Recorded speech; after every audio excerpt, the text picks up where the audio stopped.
Olá, bem-vindos à aula de exemplos de Círculo de Moore, oferecida pelo Departamento de Engenharia de Materiais e a Universidade Federal de São Carlos, apresentada por Santiago Maia Johnson.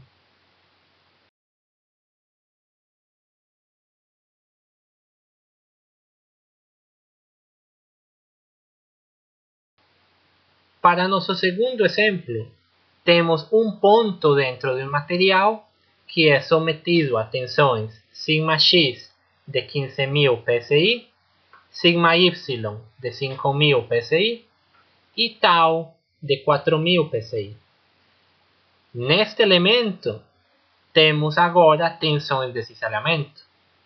Se pede usar o círculo de Moore para determinar as tensões que atuam num elemento inclinado a um ângulo de 40 graus. Se pede esboçar este elemento com suas tensões e depois se pede calcular as tensões principais e as tensões máximas de cisalhamento com suas respectivas orientações ou ângulos. Em resumo, se pede calcular tudo com respeito a este ponto inicial, o estado plano inicial. A primeira coisa que fazemos sempre é observar o valor da tensão σx, σy e tal, para saber se elas são positivas ou negativas.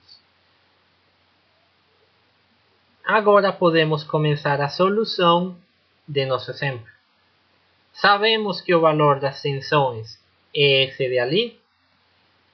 Substituímos elas para encontrar o centro do círculo de Moore, que seria igual a 10.000 psi. A posição inicial, nossa referência, o ponto A, será σx e tal, ou seja, 15.000 e 4.000. E calculamos o rádio do círculo de Moore, porque vamos precisar dele para todas aquelas relações trigonométricas. O rádio do círculo será igual a 6.400 psi. Como já calculamos o centro do círculo, o rádio do círculo e conhecemos o ponto A, podemos desenhar rapidamente nosso círculo de Moore. Também vamos a colocar o ponto oposto com a tensão σy. E antes de calcular as tensões no ângulo pedido, como no círculo de Moore sempre trabalhamos com relações trigonométricas, usamos um triângulo para calcular catetos e assim. Obviamente, é muito mais fácil de trabalhar quando estamos em um ponto de referência horizontal ou vertical. Assim que, quando vamos a trabalhar no círculo de Moore e estamos em um ponto diferente da linha horizontal ou da linha vertical do círculo, a primeira coisa que precisamos fazer é girar ou transportar nosso ponto até o ponto horizontal ou vertical mais próximo, porque assim fica muito mais fácil trabalhar com aquelas relações trigonométricas. É muito mais fácil ver ângulos com respeito a essas linhas horizontais e verticais. Mesmo que nos pidan encontrar um ângulo 30 graus ou 40 graus, se mesmo que a primeira pergunta seja calcule as tensões para um ângulo específico, o primeiro que fazemos é procurar uma das tensões principais, porque as tensões principais, σ1, σ2, τ1 e τ2, elas ficam nos pontos de referência horizontal e vertical. Assim que vamos fazer isto, e como o ponto mais próximo do ponto A é a tensão principal σ1, vamos a procurar esse ângulo θp1. Dentro do círculo de Moore, ele está como 2 vezes θp1. E podemos calcular ele fazendo a tangente inversa do cateto oposto, que seria igual a tensão τ de 4.000, dividido o cateto adjacente, que é 15.000 menos 10.000.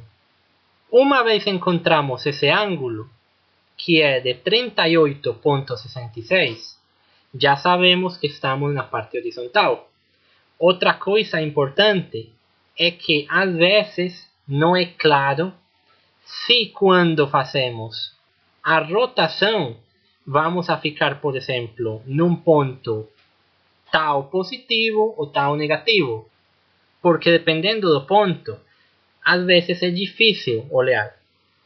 No exercício nos pedem um giro de 40 graus, que dentro do círculo de Mohr será 80 graus.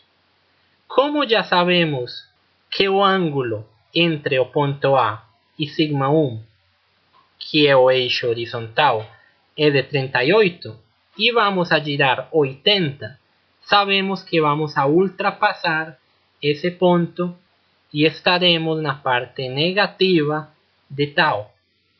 Assim que sempre antes de fazer um exercício, procuramos uma referência horizontal vertical, calculamos o ângulo e assim sabemos se quando vamos a girar, vamos a ultrapassar esse ponto ou não. Porque vamos supor que o ângulo não fosse 80, que fosse um ângulo de 15 graus. Aí ficaria difícil saber se vamos a ultrapassar ou não a tensão σ1. Ao olho ia ser quase que impossível identificar isso.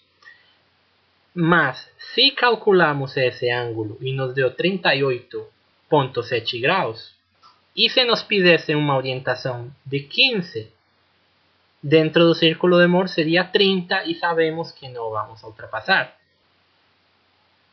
Uma vez que conhecemos que o ponto vai ficar na parte negativa de tal, vamos a calcular as tensões usando relações trigonométricas.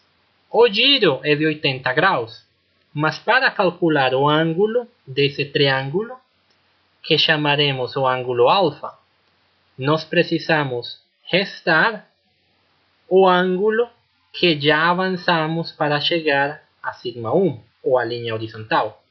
Assim que esse ângulo alfa, ele será 80 graus menos 38,6.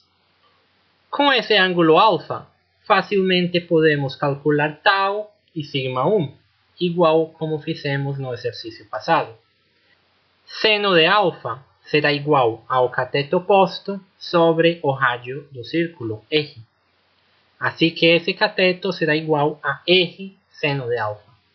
Conhecemos alfa e conhecemos o valor do rádio. Assim que conheceríamos esse valor de tau. Para calcular σ1, fazemos igual com o cateto adjacente, que seria igual a R cosseno de alfa. E sumaremos o valor do centro do círculo. Com isto teríamos as tensões normal e de cisalhamento da parte frontal do estado plano de tensões. O tau, lembrem que ele é negativo porque estamos na parte negativa do círculo. Para calcular a tensão normal σy, que está do lado oposto, usamos a relação de ângulo alterno interno. Sabemos que esse ângulo desse triângulo também seria o mesmo ângulo alfa.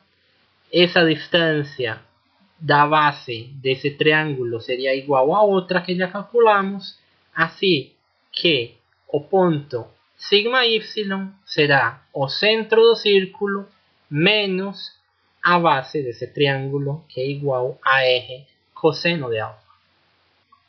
Assim, já teríamos terminado a primeira parte, que nos pedem calcular o estado de tensões para uma orientação de 40 graus. Na segunda parte, se pede calcular as tensões principais, que é muito fácil porque já temos o rádio do círculo e o centro do círculo, e os ângulos dessas tensões. Como já calculamos θp1, podemos calcular os outros ângulos simplesmente sumando 90 ou 180 graus. Por exemplo, para calcular θS2, o ângulo da tensão de cisalhamento negativa, que está na parte superior, Só precisamos sumar a esse ângulo que já encontramos de 38,66, 90 graus. Se vamos a procurar o ângulo θP2, que está na parte esquerda do círculo, só precisamos sumar 180 graus. Se fôssemos a procurar o ângulo θS1, da tensão de cisalhamento positiva, que está na parte inferior, como há um ângulo de 90 graus ali, só precisamos subtrair o ângulo θP1 que já calculamos a esses 90 graus. Assim que todos esses ângulos se calculam sumando e restando. Mas precisamos ter cuidado, porque, por exemplo, quando calculamos esse ângulo θS1, que está na parte inferior, o giro seria no sentido horário. Assim que esse ângulo que calculamos será negativo. 90 menos 38,7 é igual a 51,3 graus. Mas como o giro é no sentido horário, será igual a menos 51,3 graus.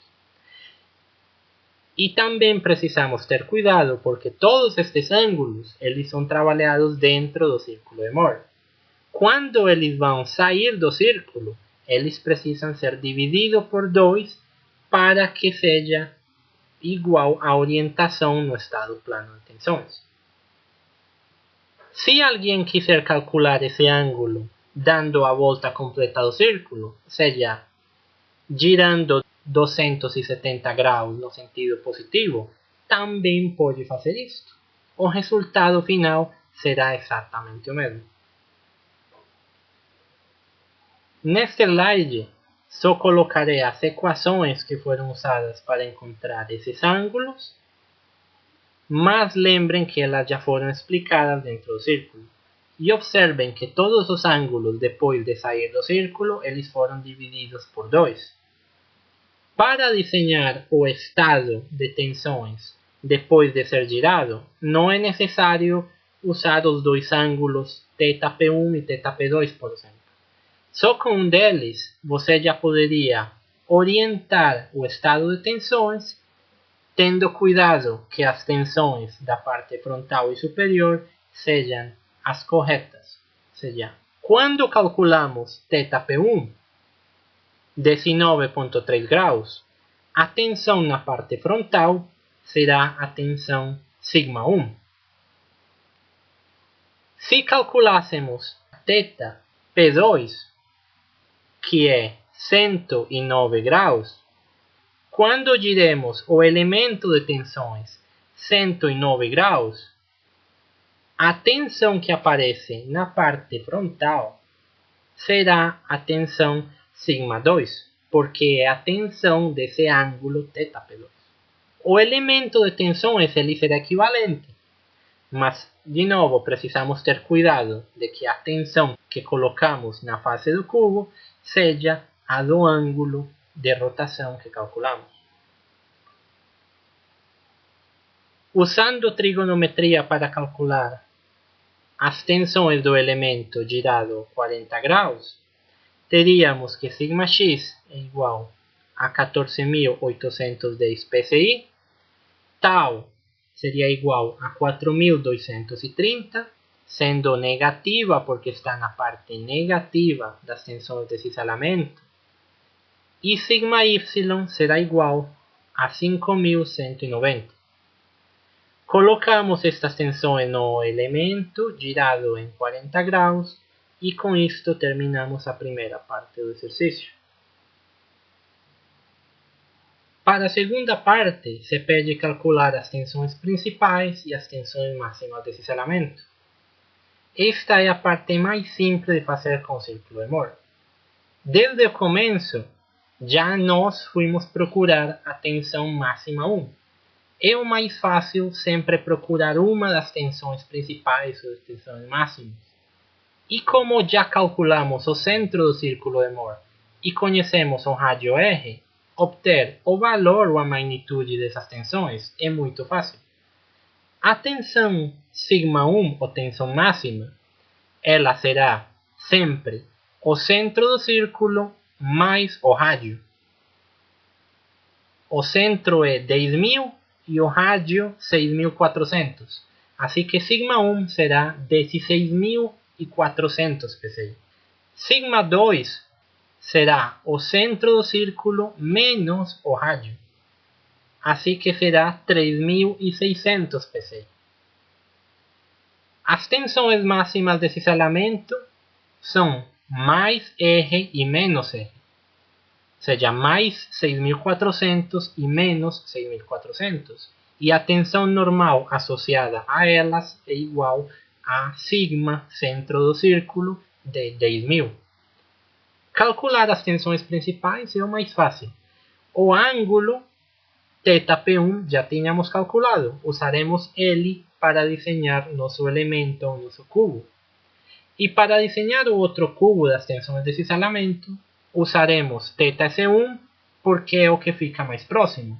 Como falamos e calculamos, simplesmente é pegar 90 graus menos este ângulo 2θP1 e dividir por 2. Como o giro é em sentido horário, será negativo. Neste slide mostramos os valores calculados e o elemento na orientação específica que se pede das tensões principais e da tensão máxima de cisalhamento. Como falamos, a parte do cálculo das tensões principais e tensões máximas é o mais fácil de obter usando o círculo de Mohr, porque sempre usamos o centro do círculo e o rádio R, que são as coisas que calculamos desde o começo para poder desenhar o mesmo círculo.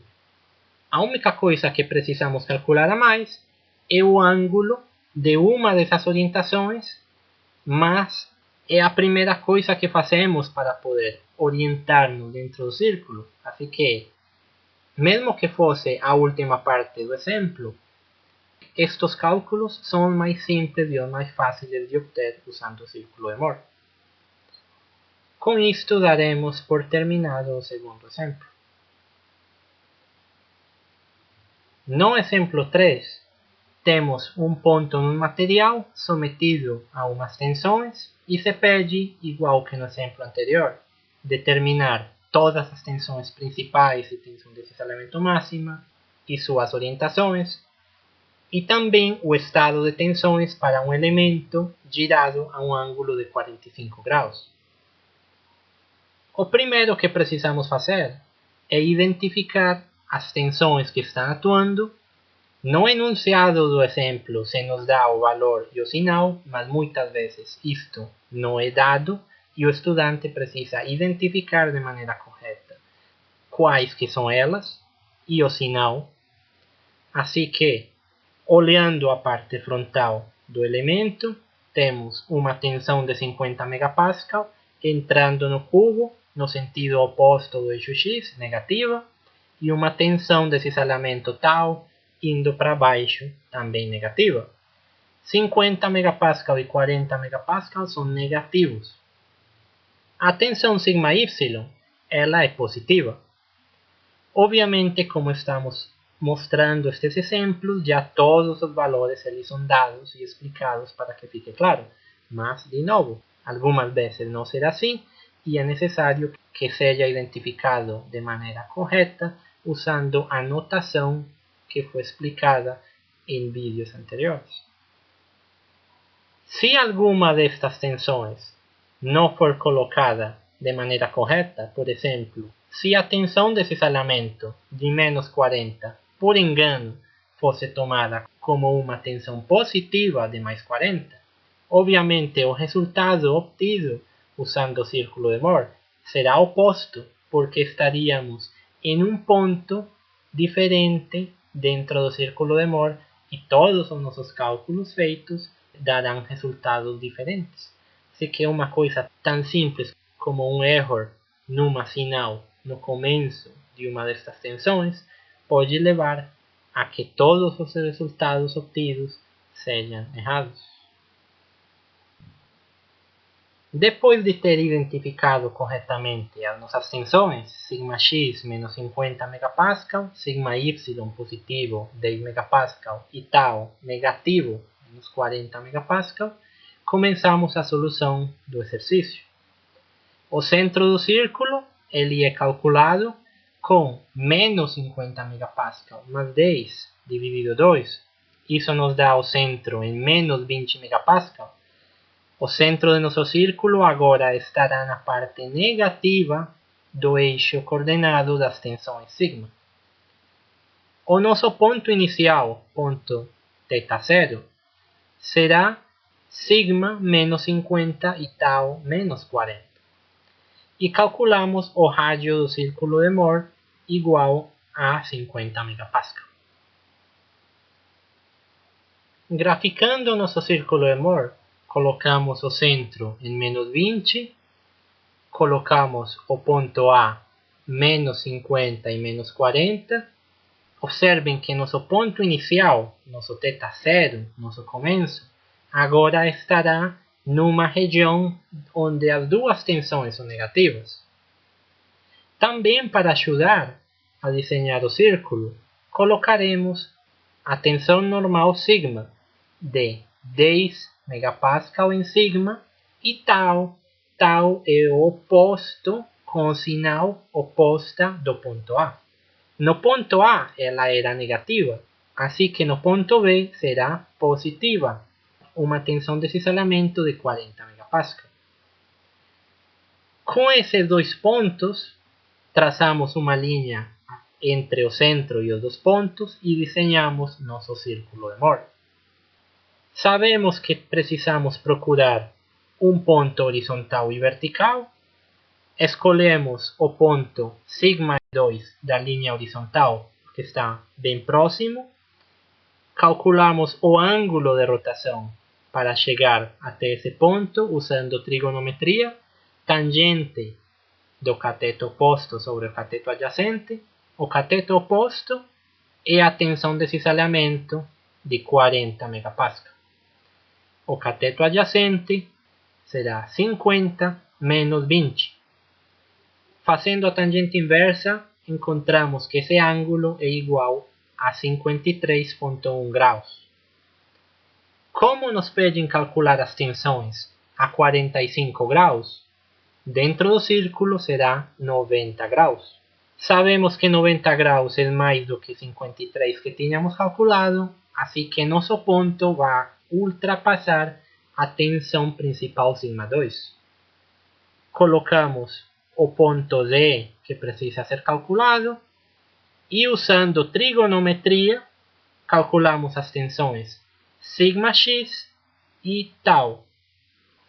Como fazemos anteriormente, precisamos o ângulo alfa, que seria o ângulo desse triângulo, que é igual a 90 menos 53,1. O cateto oposto será igual a R seno de alfa. E o cateto adjacente será igual a R cosseno alfa mais o centro do círculo.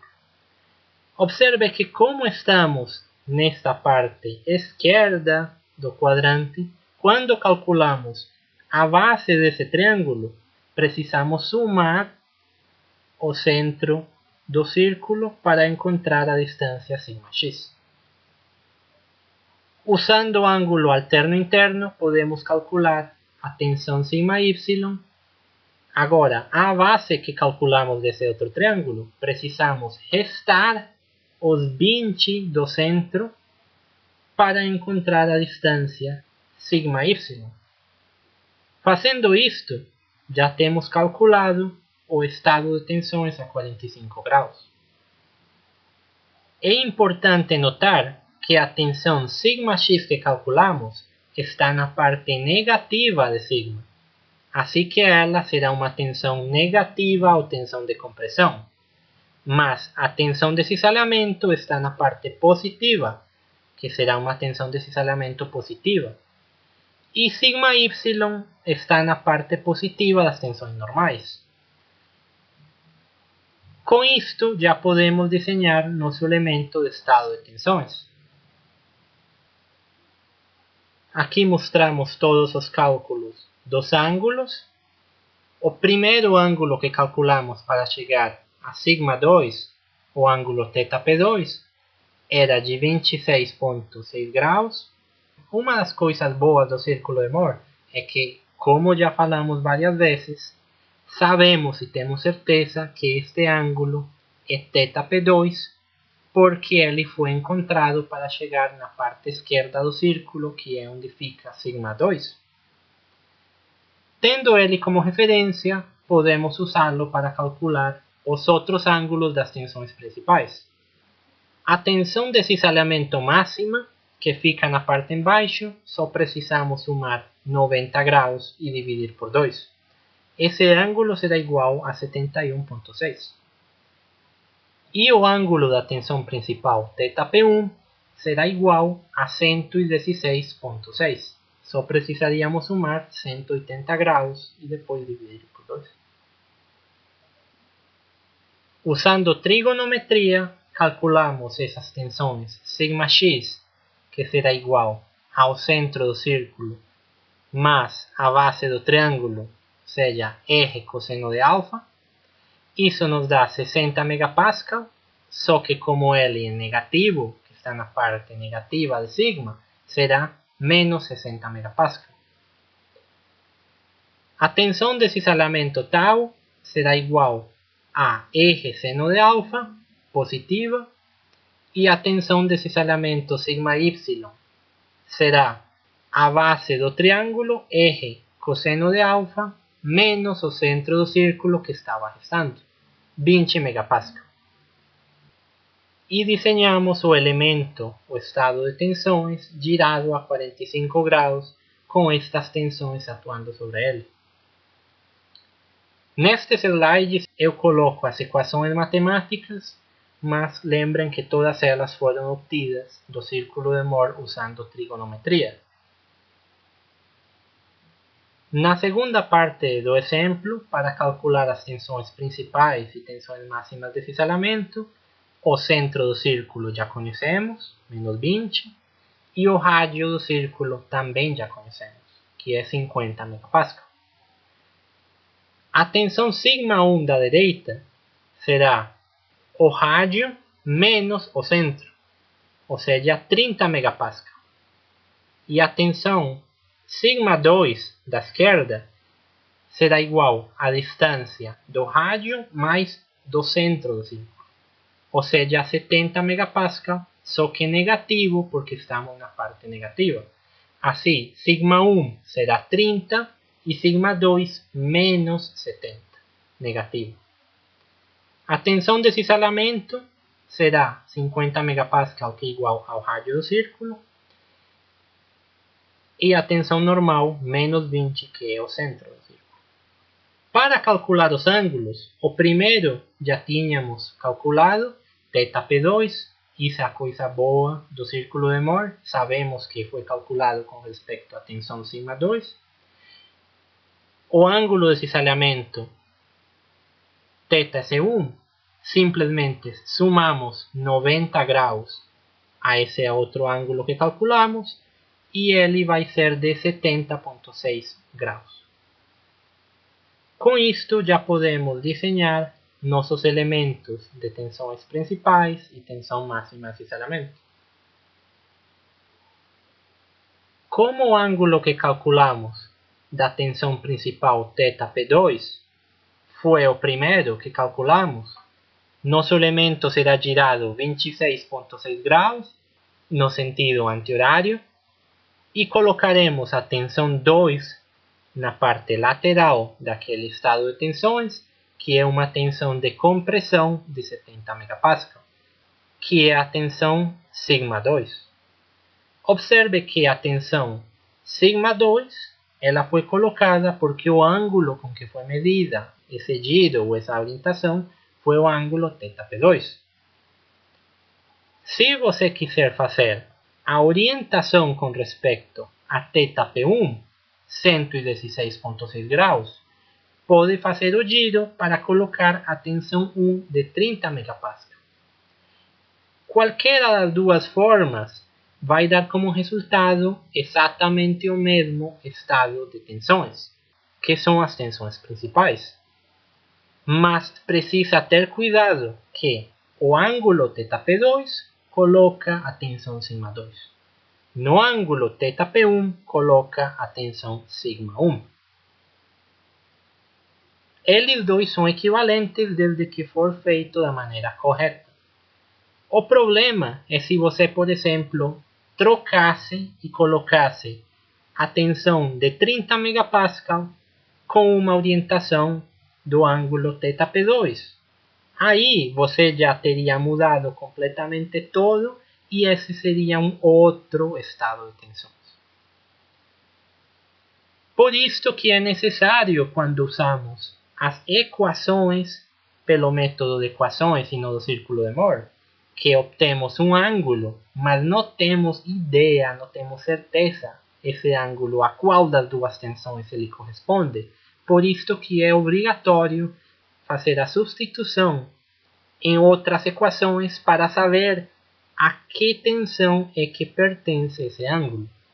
Quando fazemos o cálculo pelo método das equações, não temos certeza e não dá para colocar uma tensão com um ângulo que não seja o correspondente, porque, de novo, isso seria um outro estado que não tem nada a ver.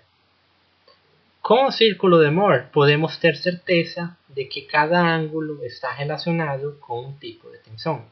E como falei, isto é uma das principais vantagens deste método gráfico.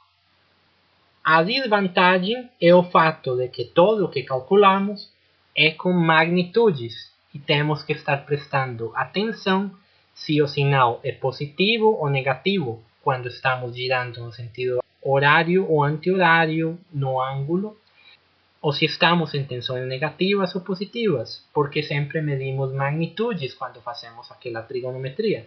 Essa é uma das desvantagens. Nenhum dos dois métodos eu poderia falar que um é melhor que o outro. Tudo depende de qual que você se identifique melhor. Às vezes você pode utilizar os dois e complementar um com o outro. Finalmente, é desenhado o elemento das tensões máximas de cisalhamento, girado 71,6 graus, com tensões positivas de cisalhamento e negativa de menos 20 como tensão normal, média. Com isto, finalizamos o exemplo 3.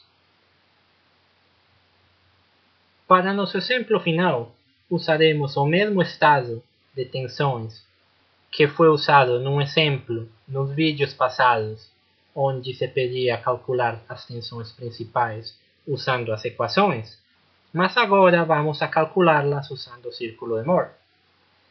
Neste exemplo se pede determinar as tensões de um elemento girado 30 graus, no sentido anti-horário, e também determinar as tensões principais, tensões de cisalhamento e seus ângulos respectivos. Observe que não se fala se as tensões são positivas, negativas, não se dá o valor dessas tensões. Este é um exemplo mais parecido com o que se vai encontrar nos livros ou em outras partes. Assim que o primeiro que precisamos fazer é identificar o sinal de cada uma dessas tensões. Observando a face lateral direita do elemento de tensões, vemos que σx de 20 MPa está para a parte direita ou para a parte positiva de x. Assim que ele será positivo, mais 20 MPa. A tensão de cisalhamento τ, ela está apontando para baixo. Assim que será menos 10 MPa de tensão de cisalhamento. E a tensão σy também será negativa, pois está apontando no sentido oposto do eixo y. Tendo identificado de maneira correta as tensões que atuam no elemento, σx 20, σy menos 10 negativo e τ menos 10 também negativo, podemos começar a solução. O primeiro é calcular o centro do círculo, como sempre. 20 menos 10 dividido 2 é igual a 5 MPa.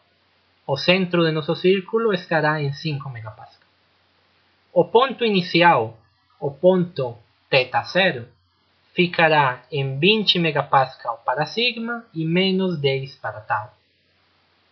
E o rádio do círculo ele é calculado como aproximadamente 18 megapascal. Graficando o círculo de Moore, colocamos o centro a 5 megapascal. Nosso ponto inicial, nosso θ0, estará a 20 megapascal positivo em sigma e menos 10 em tau. E o ponto B, que fica no extremo oposto, ficará a menos 10 em sigma e menos 10 em tau. Traçamos uma linha entre esses pontos e o centro e graficamos o círculo. Para começar, sempre falamos que procuramos um ponto horizontal e vertical.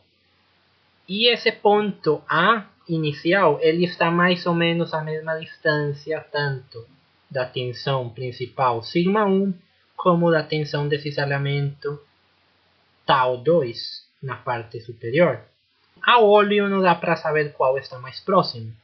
E na verdade, os ângulos dessas duas tensões principais e tensões máximas, vamos a precisar os dois.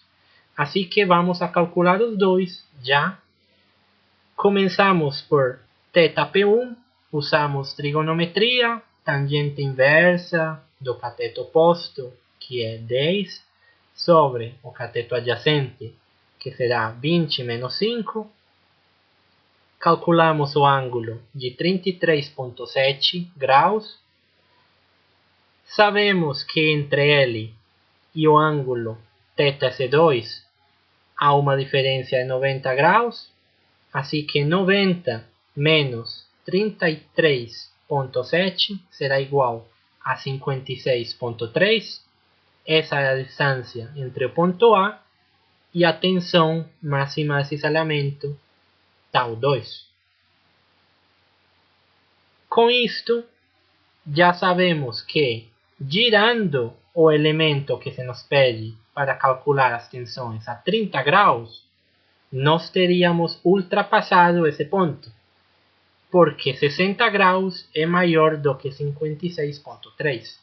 Olhem que nesta situação era muito próximo e não dava para ter certeza se o ponto D, o ponto onde se nos pedia calcular as tensões, ia ficar antes ou depois da tensão máxima de cisalhamento. Por isso era necessário calcular esses ângulos antes. O ângulo alfa, ele será 60 graus menos 56,3, ou seja, um ângulo muito pequeno de 3,7 graus. Esse é o ângulo que usaremos para usar trigonometria e calcular as tensões σx e tau. A tensão σx, linha, ou a tensão depois de ter inclinado 30 graus no elemento, ela será calculada como o cateto oposto deste triângulo, que será R seno de alfa, e teríamos que ter o centro do círculo 5 menos a distância desse cateto oposto. Isso nos dá 3,8 megapascal. Observe que normalmente, sempre para calcular as tensões sigma, usávamos o cateto adjacente do triângulo, mas era porque sempre estávamos em outras posições onde o lado ou a base do triângulo ficava sobre o eixo horizontal. Agora, a base do triângulo está sobre o eixo das tensões tau. Assim que é necessário ter muito cuidado, porque não dá para lembrar de cabeça que sempre vou usar R cosseno para calcular tensões normais sigma, ou que sempre vou subtrair o R do centro ou alguma coisa assim. Não dá para lembrar nada de cabeça, não dá. Quando usamos o círculo de Moore, sempre precisamos olhar o ponto no qual estamos e identificar muito bem quais distâncias estamos calculando, se precisamos estar uma de outra, e este é um exemplo desse tipo. Nos 3 exemplos anteriores, sempre usávamos a base do triângulo e agora estamos usando a altura ou o cateto oposto. Obviamente, para calcular a tensão de cisalhamento tau, nessa inclinação de 30 graus, precisaríamos calcular a base desse triângulo, que seria igual a R cosseno de alfa. Essa tensão tal, ela está na parte negativa do círculo, assim que será menos tal. Para calcular sigma y, só precisamos sumar o centro do círculo, a distância que já calculamos do cateto oposto desse triângulo. Com isto já temos a primeira parte de nosso exercício. De novo, o que queria mostrar neste exemplo é que não dá para lembrar de cabeça como se sempre fizéssemos uma coisa mecânica. No círculo de Mohr, precisamos olhar muito bem quais distâncias estamos medindo para saber com que temos que sumar ou restar. Acá mostramos os cálculos dos ângulos θP1 e θS2, lembrando que sempre que saímos do círculo de Mohr precisamos dividir por 2 e tendo muito cuidado, porque olhem que o ângulo θP1 ele foi calculado, mas avançando no sentido horário, que é o sentido oposto à nossa notação. Assim que ele, na verdade, terá sinal negativa, será de menos 16,85 graus.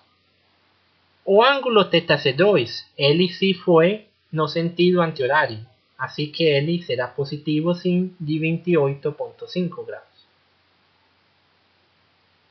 Usando trigonometria, encontramos que a tensão σx, que seria igual ao centro do círculo menos o cateto oposto, será igual a 3,8. A tensão desse isolamento, que é a base daquele triângulo R cosseno de alfa, igual a aproximadamente menos 18 megapascal. Ela é negativa porque está na parte negativa de tau. E sigma y será igual ao centro do círculo mais R seno de alfa, que é 6,8 megapascal. Com isto terminamos a parte do elemento que está girado a 30 graus e passamos a determinar as tensões principais. Como sabemos, a tensão σ1 será igual ao centro do círculo mais o rádio do círculo. 5 mais 18 igual a 23. σ2 será o centro menos o rádio igual a menos 13 megapascal. O ângulo já tínhamos calculado, menos 16,85 graus. E para calcular o ângulo θP2, simplesmente sumamos 90 graus e é igual a 73,15. Como falamos, as tensões principais serão o centro do círculo mais o rádio e o centro do círculo menos o rádio. Σ1 na direita, σ2 na esquerda. As tensões desse isolamento, tau 1 positiva na parte inferior, será igual ao rádio do círculo, que é 18 megapascal, e a tensão normal associada nela será de 5 megapascal como positivo.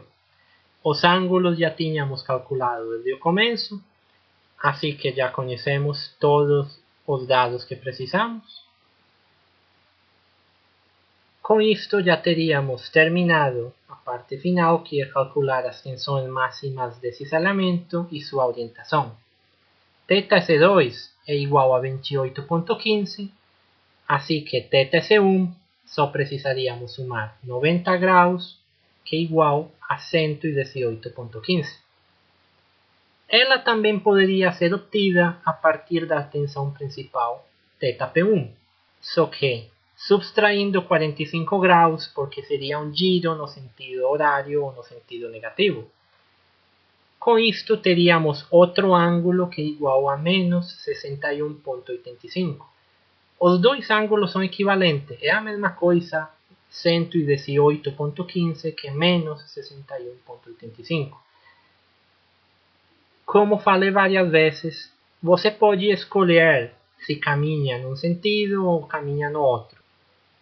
Calcular todos estes ângulos é muito fácil se você já sabe que só precisa somar 90 ou 180 caminhando dentro do círculo. Com isto, terminamos todos os exemplos de círculo de Mohr. Espero vocês tenham entendido todos eles.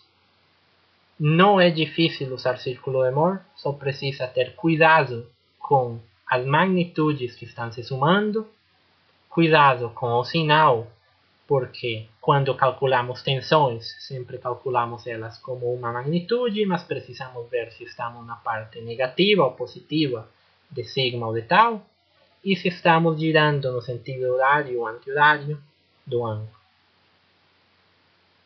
Muito obrigado e até um próximo vídeo.